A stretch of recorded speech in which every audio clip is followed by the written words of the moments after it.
Hello, road മാസ്റ്ററിൻ്റെ പുതിയൊരു വീഡിയോയിലേക്ക് എല്ലാവർക്കും സ്വാഗതം. ഞാൻ സന്തോഷ്. ഇന്ന് നമ്മൾ ചർച്ച ചെയ്യാൻ പോകുന്നത് ഡ്രൈവിംഗ് പഠിച്ചുകൊണ്ടിരിക്കുന്ന തുടക്കക്കാർക്ക് ഏറെ ബുദ്ധിമുട്ടുള്ളൊരു കാര്യമാണ് വാഹനത്തിൻ്റെ ലെഫ്റ്റ് സൈഡ് ജഡ്ജ് ചെയ്ത് എടുക്കുക എന്നുള്ളത് കേസ്. നമ്മുടെ വാഹനത്തിൻ്റെ ലെഫ്റ്റ് സൈഡിൻ്റെ ടയറിൻ്റെ പൊസിഷൻ, അതുപോലെ മുന്നിലൊരു വാഹനം കിടന്നു കഴിഞ്ഞാൽ അതിനെ എങ്ങനെ തട്ടാതെ മറികടന്ന് പോകാൻ സാധിക്കും, ആ വാഹനമായിട്ട് നമ്മൾ എത്രത്തോളം ഡിസ്റ്റൻസ് കീപ്പ് ചെയ്യുന്നുണ്ട് എന്നുള്ള കാര്യത്തെക്കുറിച്ച് ഡ്രൈവിംഗ് പഠിച്ചുകൊണ്ടിരിക്കുന്ന തുടക്കക്കാർക്ക് ഏറെ കൺഫ്യൂഷനാണ് അല്ലേ. അപ്പോൾ നമ്മളതൊന്നൊരു വീഡിയോയിലൂടെയാണ് ചെയ്ത് കാണിക്കാൻ പോകുന്നത്. നമ്മുടെ വാഹനത്തിരുന്നുകൊണ്ട് തന്നെ നമുക്കത് മനസ്സിലാക്കിയെടുക്കാം. അതെങ്ങനെയാണെന്നുള്ളത് ഞാൻ ഈ ഒരു ടെക്നിക്കിലൂടെ നിങ്ങൾക്ക് പറഞ്ഞു തരാം. ആ ടെക്നിക്ക് ഒന്ന് ഫോളോ ചെയ്ത് നോക്കിക്കോളൂ. ഓക്കെ, അപ്പോൾ പോകാം വീഡിയോയിലേക്ക്. വീഡിയോയിൽ ഇപ്പോൾ നിങ്ങൾക്ക് 2 സ്റ്റിക്കറുകൾ കാണാൻ സാധിക്കുന്നുണ്ട്. ഈ സ്റ്റിക്കർ റൈറ്റ് സൈഡ് ടയറിനെയും ഈ സ്റ്റിക്കർ ലെഫ്റ്റ് സൈഡ് ടയറിനെയാണ് മെൻഷൻ ചെയ്തിരിക്കുന്നത്. അതെങ്ങനെയാണ് അതിൻ്റെ പൊസിഷൻ വന്നിരിക്കുക എന്ന് പറഞ്ഞു കഴിഞ്ഞാൽ, ഇതാണല്ലോ നമ്മുടെ സ്റ്റിയറിംഗ് വീൽ. അപ്പോൾ ഒരു കൈ നമുക്ക് ഏകദേശം ഇവിടെ ആയിരിക്കും പിടിക്കുന്നത്. സ്റ്റിയറിംഗ് വീലിൽ 10 മണി 10 മിനിറ്റ് എന്ന പൊസിഷനിലാണ് നമ്മൾ സ്റ്റിയറിംഗ് പിടിക്കേണ്ടത്. അപ്പം കൈ ഇതാണ്, ഇങ്ങനെയാണ് ഇരിക്കേണ്ടത്. ഓക്കെ, ഇവിടുന്ന് മുന്നോട്ട് പിടിച്ചു കഴിഞ്ഞാൽ നേരെ കാണുന്ന സെൻറ്റർ ഭാഗം, ഇതാണ് നമ്മുടെ ലെഫ്റ്റ് സൈഡിൻ്റെ ടയറിൻ്റെ പൊസിഷൻ എന്ന് പറയുന്നത്. ഓക്കെ, ഇങ്ങനെയാണ് സ്റ്റിയറിംഗ് പിടിക്കുന്നത്. അതുപോലെ റൈറ്റ് സൈഡിൽ വരുമ്പോഴത്തേക്കും വേണ്ടേ, ഇവിടെയാണ് സ്റ്റിയറിംഗ് പിടിക്കുന്നത്. അവിടുന്ന് സ്റ്റിയറിംഗിൽ നിന്ന് കൈ നേരെ നീട്ടി പിടിച്ചു കഴിഞ്ഞാൽ കിട്ടുന്നതാണ് റൈറ്റ് സൈഡിൻ്റെ ടയറിൻ്റെ പൊസിഷൻ എന്ന് പറയുന്നത്.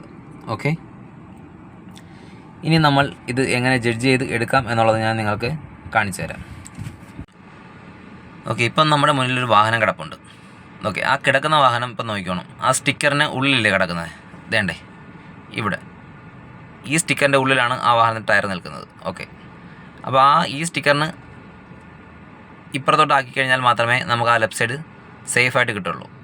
അപ്പോൾ ഞാനത് നിങ്ങളെ ഡ്രൈവ് ചെയ്ത് കാണിച്ചു തരാം എങ്ങനെയാണ് സേഫ് ആക്കാം എന്നുള്ളൊരു കേസ്.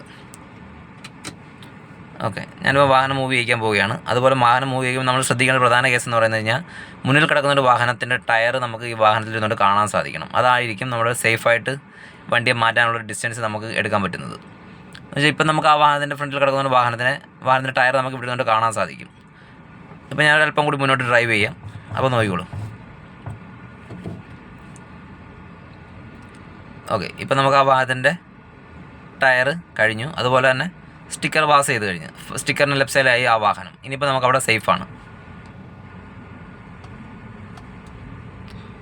ക്ലാസ്സിൽ കൂടെ നിങ്ങളെ കാണിച്ചു തരാം ആ വാഹനമായിട്ടുള്ള ഗ്യാപ്പ്.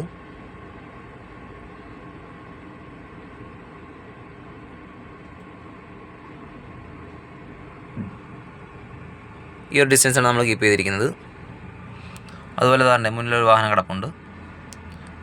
ഇതിപ്പം കംപ്ലീറ്റ് സ്റ്റിക്കറിനകത്തേക്കുമാണ്. അപ്പോൾ ഇതെന്തായാലും വാഹനം നമ്മൾ മുന്നിലിടിക്കും. അപ്പോൾ ഇതിനെ എങ്ങനെ മാറ്റാം? ഇപ്പം നമുക്ക് അതിൻ്റെ ടയർ കാണാൻ പറ്റുന്നുണ്ട് അല്ലേ. അപ്പോൾ ഈ ഒരു ഗ്യാപ്പിൽ നിന്നാണ്ടേ അല്പം കൂടി ഞാൻ മുന്നോട്ട് സഞ്ചരിച്ചു. അപ്പോൾ ഏകദേശം നമുക്ക് ടയർ ക്ലോസ്ഡ് ആയി വരുന്നുണ്ട്. ഈ ഇവിടുന്ന് തന്നെ നമ്മൾക്ക് എന്ത് ചെയ്യാം, ഈ സ്റ്റിക്കറിന് അപ്പുറത്തോട്ട് ഈ വാഹനത്തിനെ മാറ്റാം. ഓക്കെ, ഞാനിപ്പോൾ സ്റ്റിക്കറിന് അപ്പുറത്തോട്ട് വാഹനം മാറ്റി കഴിഞ്ഞിരിക്കുന്നു. ഓക്കെ, എന്നിട്ട് ആ സ്റ്റിയറിംഗ് വീല് ലെവൽ ചെയ്ത് കൊടുക്കുകയാണ്. ഓക്കെ, ലെവൽ ചെയ്ത് കൊടുത്തു. ഇനി നിങ്ങൾ ഗ്ലാസ്സിൽ കൂടെ നോക്കിയോ ആ വാഹനമായിട്ടുള്ള ഡിസ്റ്റൻസ്. ഈ ഒരു ഡിസ്റ്റൻസാണ് നമുക്ക് അതിൽ നിന്ന് കിട്ടുന്നത്. ഓക്കെ, വീണ്ടും മുന്നോട്ട് പോകാം.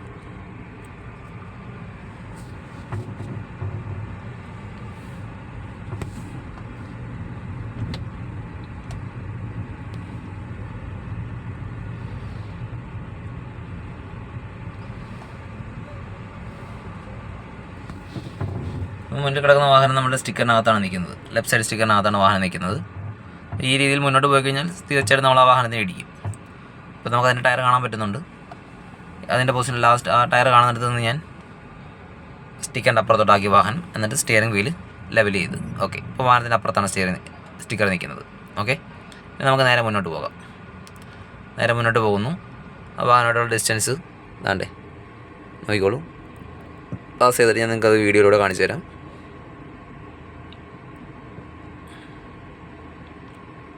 ഇതേണക്ക് നല്ലൊരു സേഫായിട്ടുള്ള ഡിസ്റ്റൻസ് ആയിരിക്കും നമുക്ക് കിട്ടുന്നത്. ഓക്കെ, വീണ്ടും മുന്നോട്ട് നോക്കിക്കോളൂ. മുന്നിലൊരു പോസ്റ്റ് ഇപ്പോൾ ഉണ്ട്.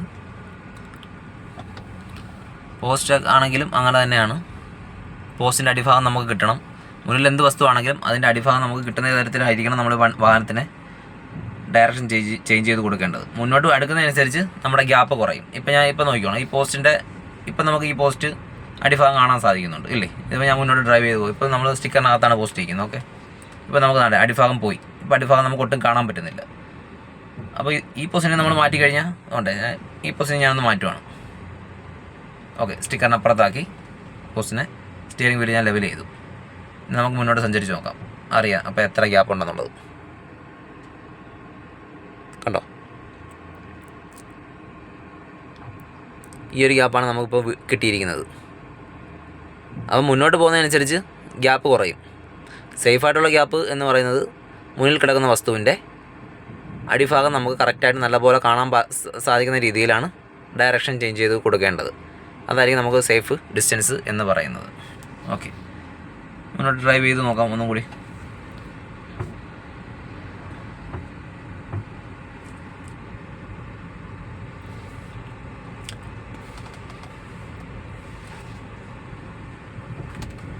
വീണ്ടും മുന്നിലൊരു പോസ്റ്റ് ഇപ്പോൾ ഉണ്ട്. പോസ്റ്റ് ഇപ്പോൾ സ്റ്റിക്കറിനുള്ളിലാണ് നിൽക്കുന്നത്. അതുപോലെ തന്നെ പോസ്റ്റിൻ്റെ അടിഭാഗം നമുക്കിപ്പോൾ കാണാൻ പറ്റുന്നുണ്ട്. ഏകദേശം ഇപ്പം അടിഭാഗം ക്ലോസ്ഡ് ആയി നിൽക്കുകയാണ്. ഈ പൊസിഷനിൽ നിന്ന് നമ്മൾ ചേഞ്ച് ചെയ്ത് കൊടുക്കുകയാണ്. ഓക്കെ, സ്റ്റിക്കറിനപ്പുറത്താക്കി പോസ്റ്റിനെ, എന്നിട്ട് സ്റ്റിയറിംഗ് വീല് ലെവൽ ചെയ്തു. ഓക്കെ, ഇനി നമ്മൾ നോക്കിക്കോളൂ.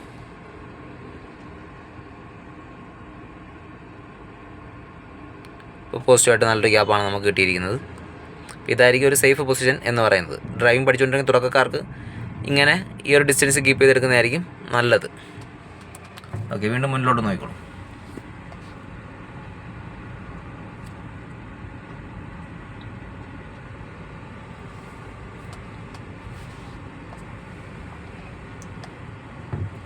ഇപ്പം മുന്നിൽ നമുക്ക് പോസ്റ്റ് കാണുന്നുണ്ട്, അതിൻ്റെ അടിഭാഗം കാണാൻ സാധിക്കുന്നുണ്ട്. ഞാൻ മുന്നോട്ട് പോവുകയാണ്. ഓക്കെ, ഇപ്പം നമുക്ക് അടിഭാഗം മറഞ്ഞു തുടങ്ങി. ഓക്കെ, അടിഭാഗം കഴിഞ്ഞതിന് ശേഷമാണ് ഞാനിപ്പോൾ സ്റ്റിയറിംഗ് വളച്ച് മാറ്റുന്നത്. സ്റ്റിക്കറിനപ്പുറത്താക്കി എന്നിട്ട് സ്റ്റിയറിംഗ് വീല് ലെവൽ ചെയ്ത്. പക്ഷേ ഗ്യാപ്പ് നിങ്ങൾ ശ്രദ്ധിച്ചോളൂ. കണ്ടോ,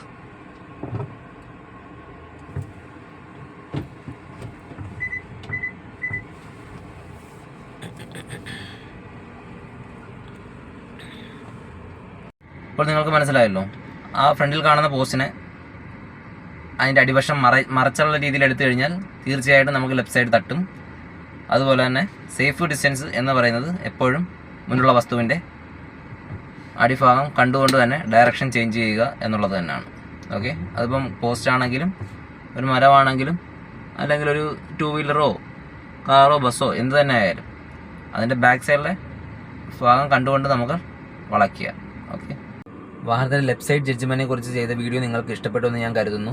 അതുപോലെ മറ്റൊരു കാര്യം പറയാനുള്ളത്, ഈ ഒരു സ്റ്റിക്കർ മാത്രം നോക്കി നമുക്ക് ഡ്രൈവ് ചെയ്യാൻ സാധിക്കില്ല റോഡിലൂടെ. കാരണം ഒരു വാഹനം എന്ന് പറയുന്നത് നമ്മൾ ഡിഫൻസീവ് ഡ്രൈവിംഗ് കൂടി അത്യാവശ്യമായിട്ടുള്ള കാര്യമാണ്. അപ്പോൾ സ്റ്റിക്കർ മാത്രം നോക്കിയിരുന്നു കഴിഞ്ഞാൽ മറ്റുള്ള വാഹനം നമുക്ക് നേരെ വന്നിരുന്ന് നമുക്ക് കാണാൻ സാധിക്കില്ല.